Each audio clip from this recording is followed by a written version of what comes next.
When I was growing up, we've always been Auburn fans, pretty much my entire family. So I guess really one of my first heroes was Bo Jackson. And the reason I like Bo Jackson is because he was the running back on my football team. And this guy did some phenomenal things. When I was growing up, I guess probably about 5 or 6 times, we had tickets to the game, and we went down and actually saw him live. And I got to meet him a couple of times. And a guy said one time, whoever your hero is at 12 remains your hero for the rest of your life. And I guess there is some truth to that. But he was probably my first hero. And then as I got a little bit older and started watching a little bit of baseball, it was Dale Murphy. Dale Murphy was the guy that played for the Braves. And of course, the Braves were terrible, but he was a really good player on that team. And it's always seemed like he carried himself in a good way and was a really nice guy. And had the opportunity to meet him a couple of times. And he really fulfilled that idea that I had in my mind, what a hero is all about, just a wonderful individual. And I guess as we're coming up, we look around in our society and whatever it is that we're drawn to, that's kind of the area where maybe we pick our heroes. And I know that was the case for me. But then as I got older, started into my teenage years, and even becoming a man, getting into my 20s and 30s, that changed for me. I started to look at life and see what life's all about. And I realized that it's great to be able to hit a baseball a long way, to be able to run a football in a great way. But I wanted to be a person that loved God and served Him. I wanted to be a good father and a good husband and just a good individual. People that, a person that people had respect for. So I guess as I got to be probably about 15 or so, and then I guess for the rest of my life, my hero was my grandfather. And as most of you know, I lost my hero last night. And we've been in a series called Accepted Sins, and if you came anticipating that, I'm sorry to let you down. But I want to do something a little bit different this morning. One of many things that Mike Garner has taught me over the years is to give honor to whom honor is due. And I want to spend some time this morning just talking about some stuff. Romans chapter 13, verse 7 says, "Give to everyone what you owe them. If you owe taxes, pay taxes. If revenue, then revenue. If respect, then respect. If honor, then honor." And I want to take just a few minutes and do something that I feel like will help us. I want to talk to you about my grandfather. And I want to talk to you about the person that he was. And I want to talk to you about the way he lived his life and how that made a tremendous difference in my life. And it's not just because I want to get up today and this is part of the therapy or part of going through the grieving process. I believe that one thing that I've been taught over and over again since we've planted this church by a lot of people who do something similar is that one of the things that we don't do enough in church is celebrate. We don't do enough, hey, clapping, so-and-so did this, so-and-so did that. We don't lift people up enough. We don't celebrate the victories. And man, there are tons and tons of victories. When we look at things like ministry and church, and this is where we come when we're down a lot of times, but this is where we ought to be celebrating. And I think when you look at someone's life and you see that they live for God, that's something we ought to celebrate. And what I want to do this morning, my goal in this is to help you understand that you're not just walking through life just doing what God's called you to do for no reason whatsoever. God has called you to do what you're doing for a reason. To influence others, to be a good grandfather, to be a good grandmother, to be a good wife, to be a good friend. Because when you do those things and you look around, you see 1 or 5 or 10 or 30 other people who are living in a greater way because they see Jesus Christ in you. This is the thing about it, folks. Satan hits us all the time. He wears us out. He tells us how worthless we are. He tells us how we can't do this, we can't do that. And a lot of us are believing that. And we don't hear enough about the fact that God has put you on this earth for a reason. God has put you in His army, enlisted you to go out and to do good things. And the fact that we can live in a way where we influence others for eternity ought to be something that we get up and are excited about every day. There are tons of people in this community. According to the statistics I see, about 60,000 who aren't involved in church. And most likely, if they aren't involved in church, they're probably not involved in a relationship with Jesus. So we have a ton of opportunities every day to go out and to talk to people and to bring good things to their lives. When you go out and see other people, What are you bringing to them? Oh man, it's been terrible. I hate my boss. Oh man, my wife, she's flipped out. Oh man, I hate this weather. I mean, is that what we're doing? Are we the Debbie Downers that go out and we deliver that kind of stuff? Because God is saying to us, when we become a follower of Jesus, the Holy Spirit comes and lives within us, and He starts to transform us into who He wants us to be. We start to be people who ought to be people who are representing God by the things that we have within us. Love, joy, peace, patience, kindness, goodness, faithfulness, and self-control. Those are the fruits of the Spirit that we see in Galatians chapter 5. Are you representing that every day when you go out?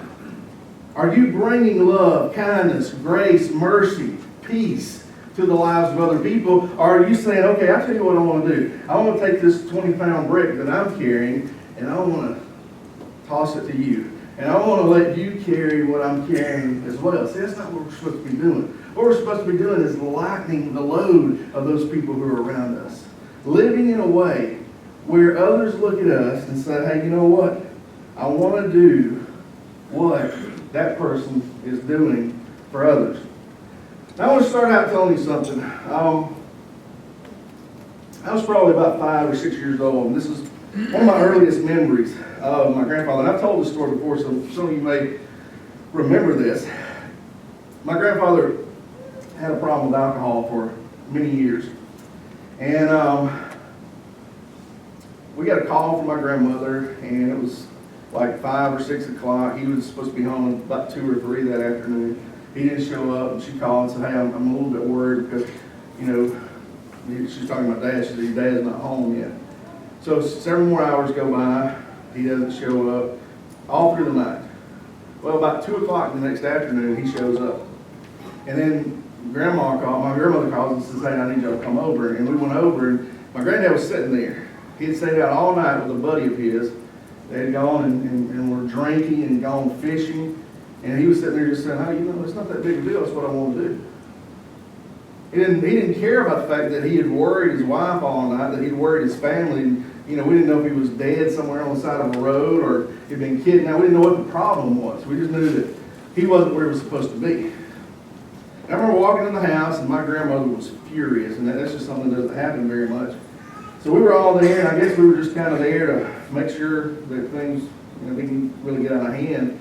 My dad was there, my mom, my brother, and I remember my grandmother saying, come here, son, I want you to see something. And I remember this just as vividly as it was yesterday. My granddad was sitting right here in the recliner, and his buddy was sitting right here. And she was standing here, and I was standing like right there, and she said, I want you to look right there. And I don't want you to ever forget what you're seeing right now. And I didn't. And I still don't. Because I remember even at that age thinking, dude, this is sorry right here. I mean, you just don't do this. You don't do this to your wife. You don't do it to your family. So that's kind of where he was. That's kind of the life he was living. You know, he was drinking all the time. He was angry. He was mad at the world, I think. I saw a lot of those displays from time to time when I go there and hang out with him. He would get pretty angry and yell and just kind of rant. A couple of years go by. My dad went to church with us one night, which was a little bit odd. And went back in again. And then the next Sunday, that Sunday night, he takes off down the aisle. He was baptized. And I told you before, he struggled with alcohol for a long time. You know, he said, I'm giving up the life. I want a different life. So he comes back home and he goes over to my granddad's house. And my granddad's there, of course. He's not in church or anything. And he goes and tells my granddad, he said, hey, you know what? I just want to tell you, I gave my life to the Lord tonight. I became a Christian. My granddad just started crying right there. And he went through the house and he gathered every bit of alcohol he had and took it in the backyard and poured it out. And the next Sunday, he went to church and rededicated himself to God. He came back to the Lord. He'd been away for a long time. If my memory serves me correctly, it was 33 years ago. And my dad and mom have kind of been in and out, you know, go for a while, quit for a while. Other family members, you know, I'm with God for a little bit, I'm out. For the last 33 years, my grandfather's been steady. When he went back to God, he went back to God. And he stayed on that route, and little by little, he got better and better and better. And I don't have a ton of negative memories about him because as I was growing up, God was working in him. God was changing him. The Holy Spirit was making him a person of love and joy, a person that you enjoyed being around, a person that you knew was going to build you up. He just went from being someone who was angry and mad to someone who was full of love, someone who enjoyed being around other people, someone who enjoyed having a good time in life. He loved to tell jokes. That was kind of part of his thing. And he had at least 1,000 jokes that he would tell. And they were funny. I don't know anyone who knew more jokes than he did. I mean, you tell a story and he'd say, that kind of reminds me. And then he'd tell the story. I'll tell you one that I just thought was hilarious. He said there was this guy that was going to go for a job interview. And he said, he said that this company he was going to work for was a very prestigious company. He said the only issue was the guy who was the founder of the company didn't have any ears. He said, so the guy who was going to do the interview, and they said, hey, I want you to understand something. When you go in there, be polite, be very respectful, and just don't ever mention anything about the fact he doesn't have any ears, because that really bothers him. He said, but he's going to ask you some specific questions, just don't mention the ear things. Okay, I got it. So the guy shows up, and he walks in there, and the fellow gets up out of his chair and reaches over and shakes his hand and says, I'm glad you're here today, and I'm glad you came to the interview. And they sat back down, and he looked him right in the eyes, the gentleman who owned the company did, and he said, I want you to be honest with me, because honesty's big here.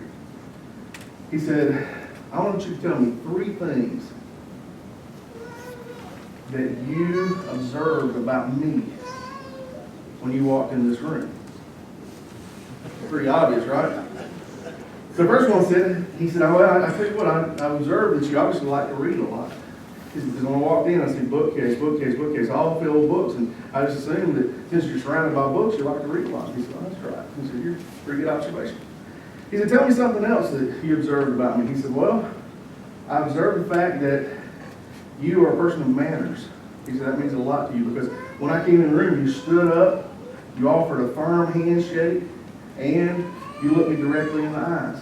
He says, so obviously that means something to you. He said, absolutely. Is that something my dad taught me? To be a man's man, look somebody in the eye, give him a good firm handshake, and look them in the eye when you're talking to him. He says, well, I really appreciate that. He said, well, tell me one more thing. He said, well, I observed that you wear contact lenses. And he said, well, man, that's pretty. He said, let me ask you, when I looked you in the eyes, do you have such good eyesight that you were able to see that I have contact lenses in? He said, no, my eyesight's not really that good. He said, well, how in the world did you know that I wear contacts? He said, well, you have to. You don't have any ears to hold your glasses up.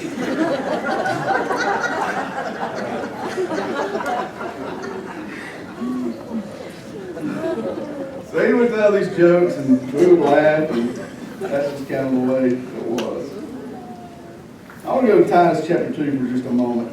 And I want to talk to you about a couple things here. And I just want to talk about how I feel like God used my granddad. You look at the writing here from Paul to Titus, and he's encouraging him to do some things here. This is how it starts out here in verse 1 of chapter 2. As for you, Titus, promote the kind of living that reflects wholesome teaching. Teach the older men to exercise self-control, to be worthy of respect, and to live wisely. They must have sound faith and be filled with love and patience.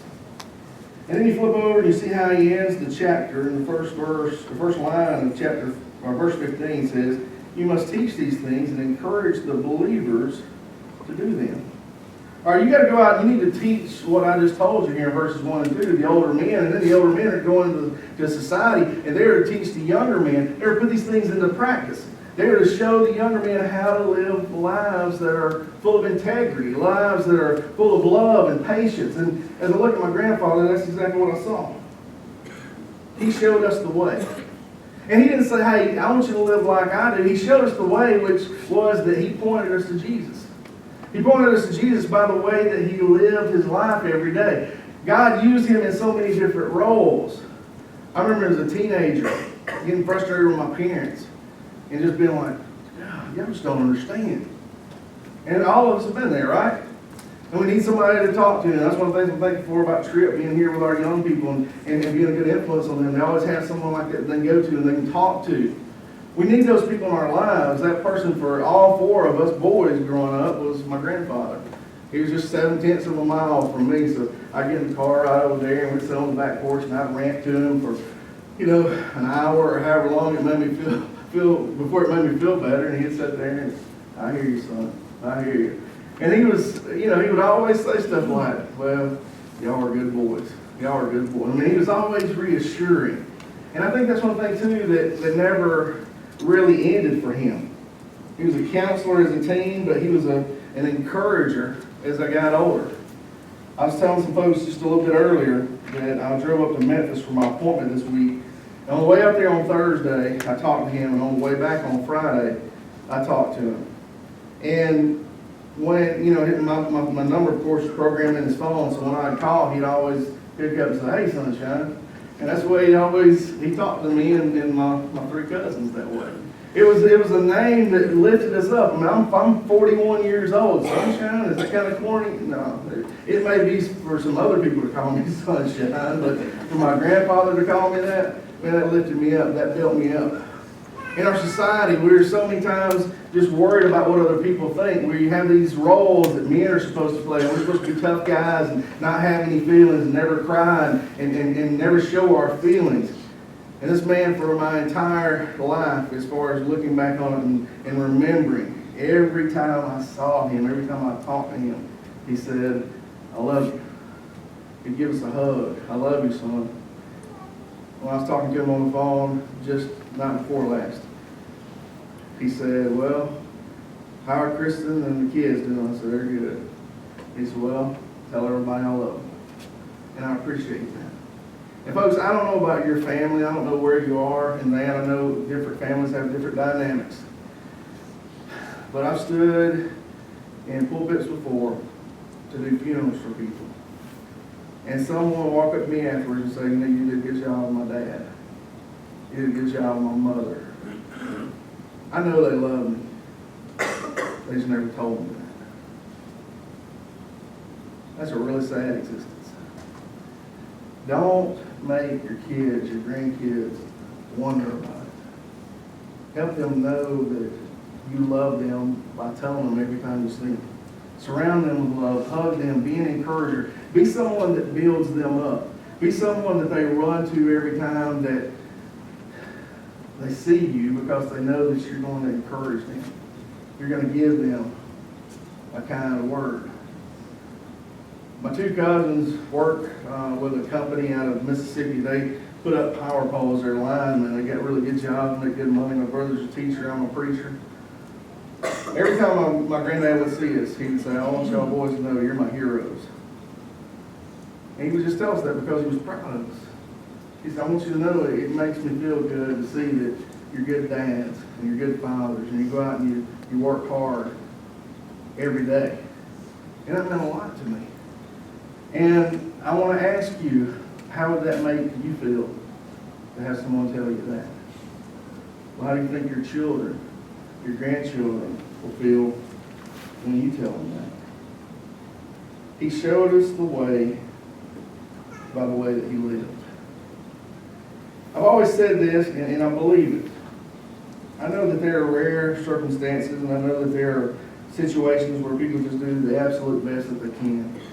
And we have people, children or grandchildren who just say, hey, you know what, you've lived a good life, you're a wonderful person, but I'm totally going to reject that.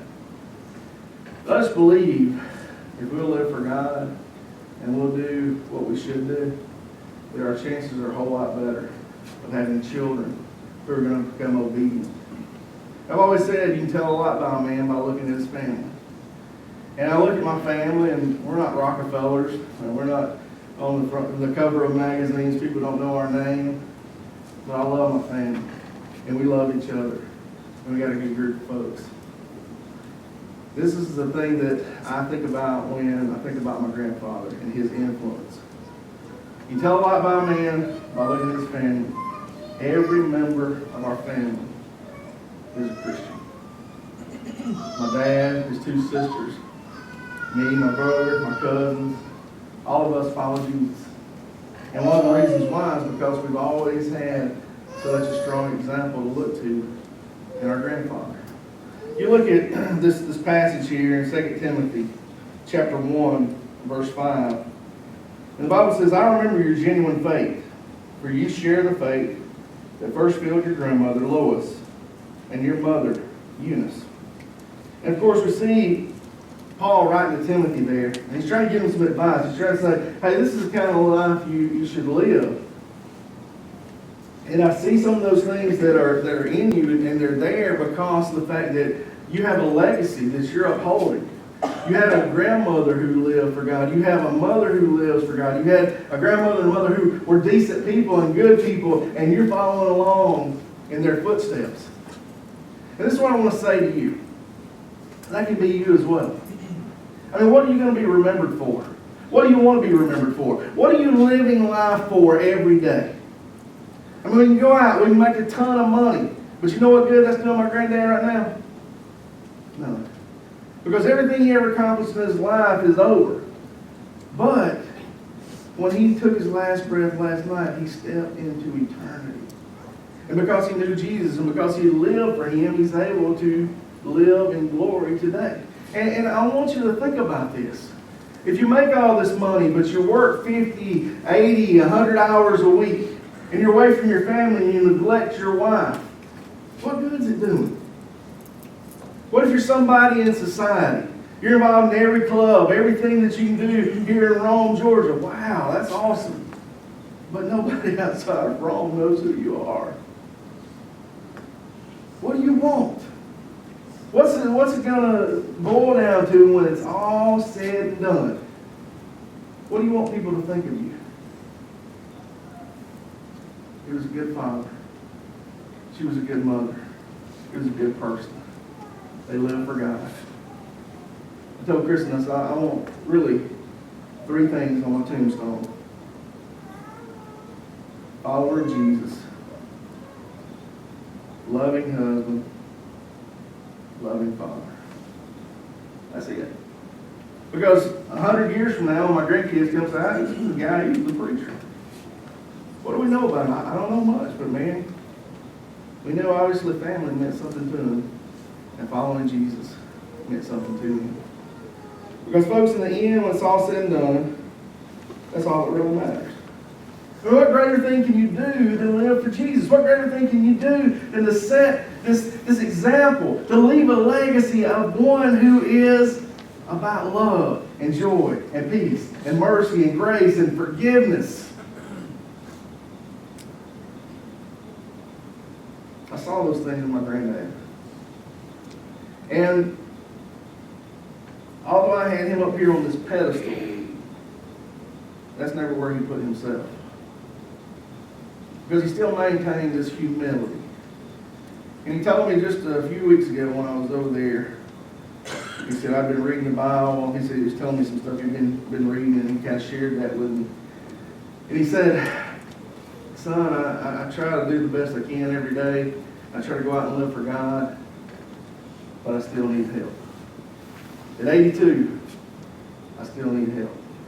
I still don't have it figured out. I'm never going to have it figured out. And what he said to me was, I know when I die, I'm still not going to be the person that I want to be. I know that transition that's taking place in my life, that transformation that God is bringing about is not going to be complete. But when I stand before God, when I see him face to face, I will be transformed into who I need to be. I have confidence in God. I know that I'm going to heaven. But what he was saying to me was, it's not because of what I'm doing. It's because of the grace that God is giving me. And that's the case for every one of us. No matter where you are, no matter how long you've been there, no matter how bad of a person you've been, no matter how many people you've let down, no matter how many drugs you've tried, no matter how many times people picked you up off the floor because you were so drunk out of your mind that you couldn't stand on your own 2 feet. No matter how many relationships you've allowed to go without you maintaining them. You are not at a place where you cannot be redeemed. The blood of Jesus Christ will cleanse you, and the Holy Spirit will live in you and change you. God's grace is as far as we can reach around this world. And it's available to you. And I want you to know that. I want you to understand that. In the last year, my grandfather's endured a lot of issues. He had to be in the hospital 2 times for his heart. He started doing dialysis treatments. He lost about 50 or 60 pounds. And I'd go over there and I'd see him, and he just looked tired. He looked worn out. But last night, he transitioned. And the beautiful part of that to me is that I know he's got a reward, and I know he's not hurting anymore. Folks, how often do you see people hurting? We see natural disaster. We see the people in South Carolina right now who are struggling. We see people who've lost everything they had. We see people who still don't know where some of their folks are because they haven't been found yet. We look around our society and we've got crazy people going into schools and shooting folks just because they're angry, they're mad. We look around this world and there's just not much here. My doctor at the clinic in Memphis on Thursday was a believer. I mean, you talk about a wonderful visit. If he had said, hey, I can't do anything for you, it still would have been a blessing to me because he came in, he saw that I was a minister on my paperwork. He sat down and started talking to me for 30 minutes. We talked about God. And then finally he said, well, I guess we ought to get around to talking about why you came here. It was such a blessing. And one of the things he said to me was, he said, Joey, he's going back to Georgia Tech in 2 weeks for his 50-year reunion.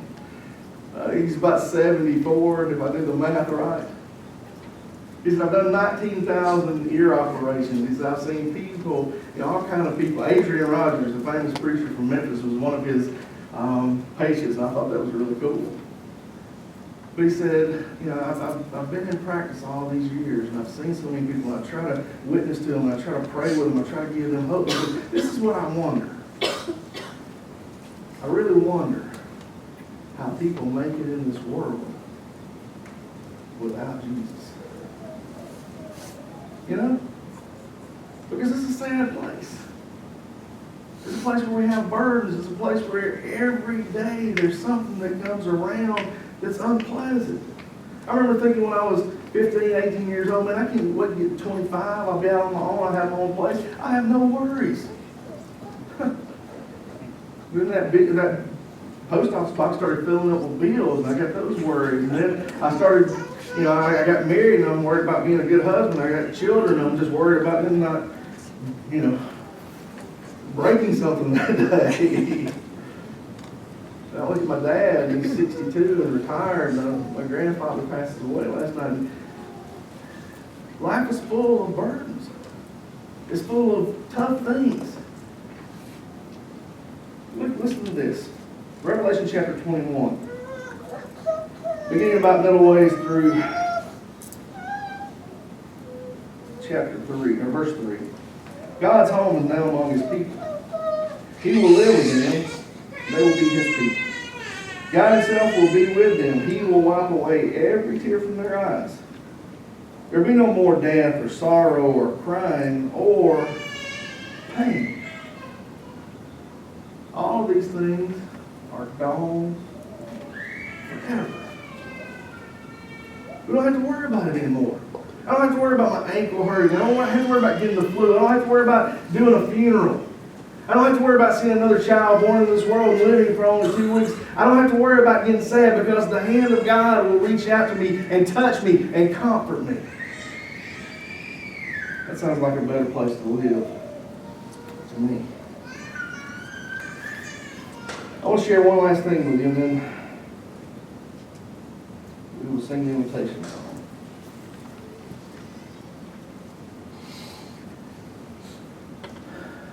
I guess I was about 14 when I first felt that God was calling me into ministry.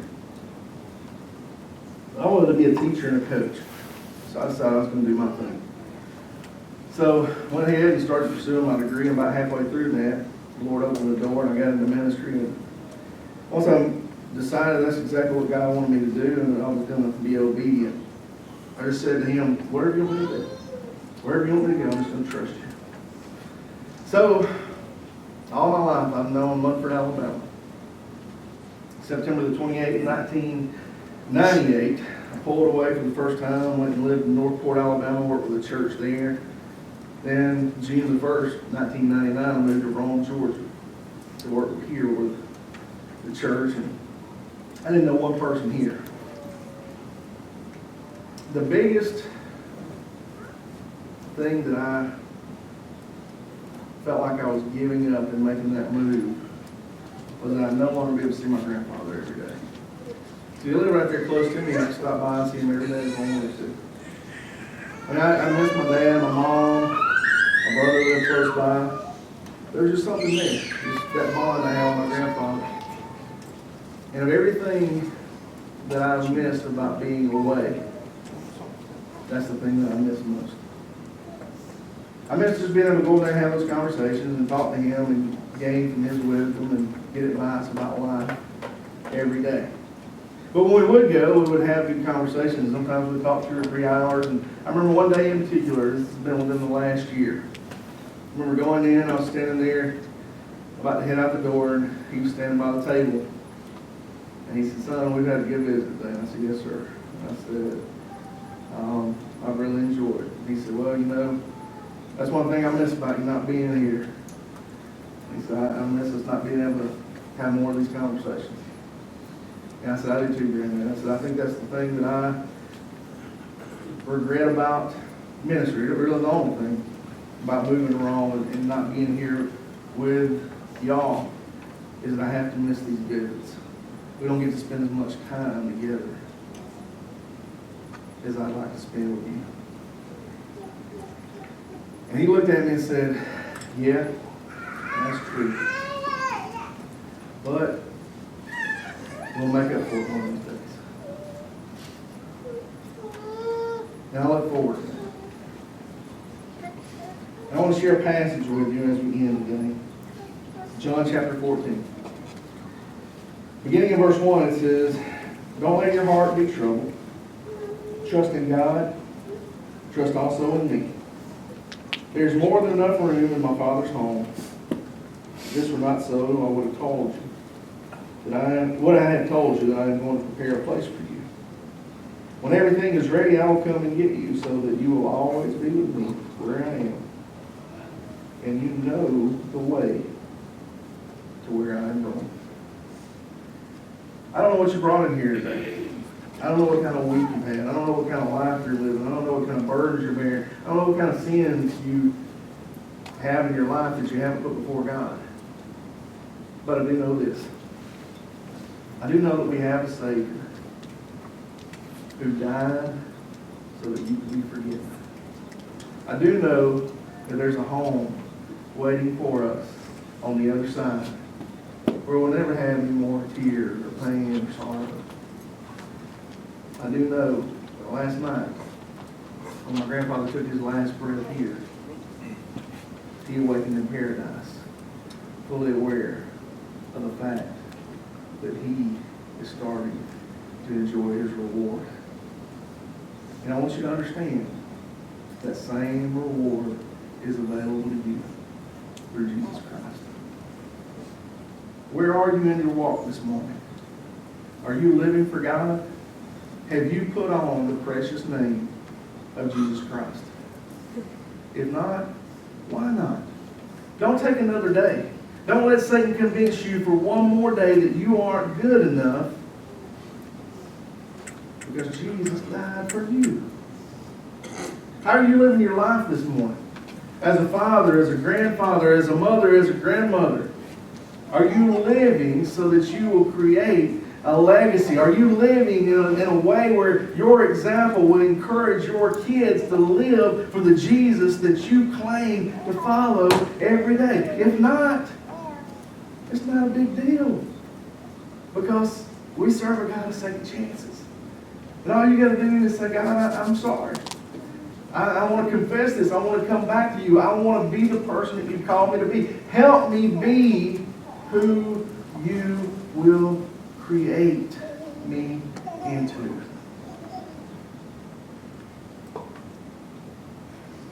You never know the time. I'm not trying to guilt you. I'm trying to assure you.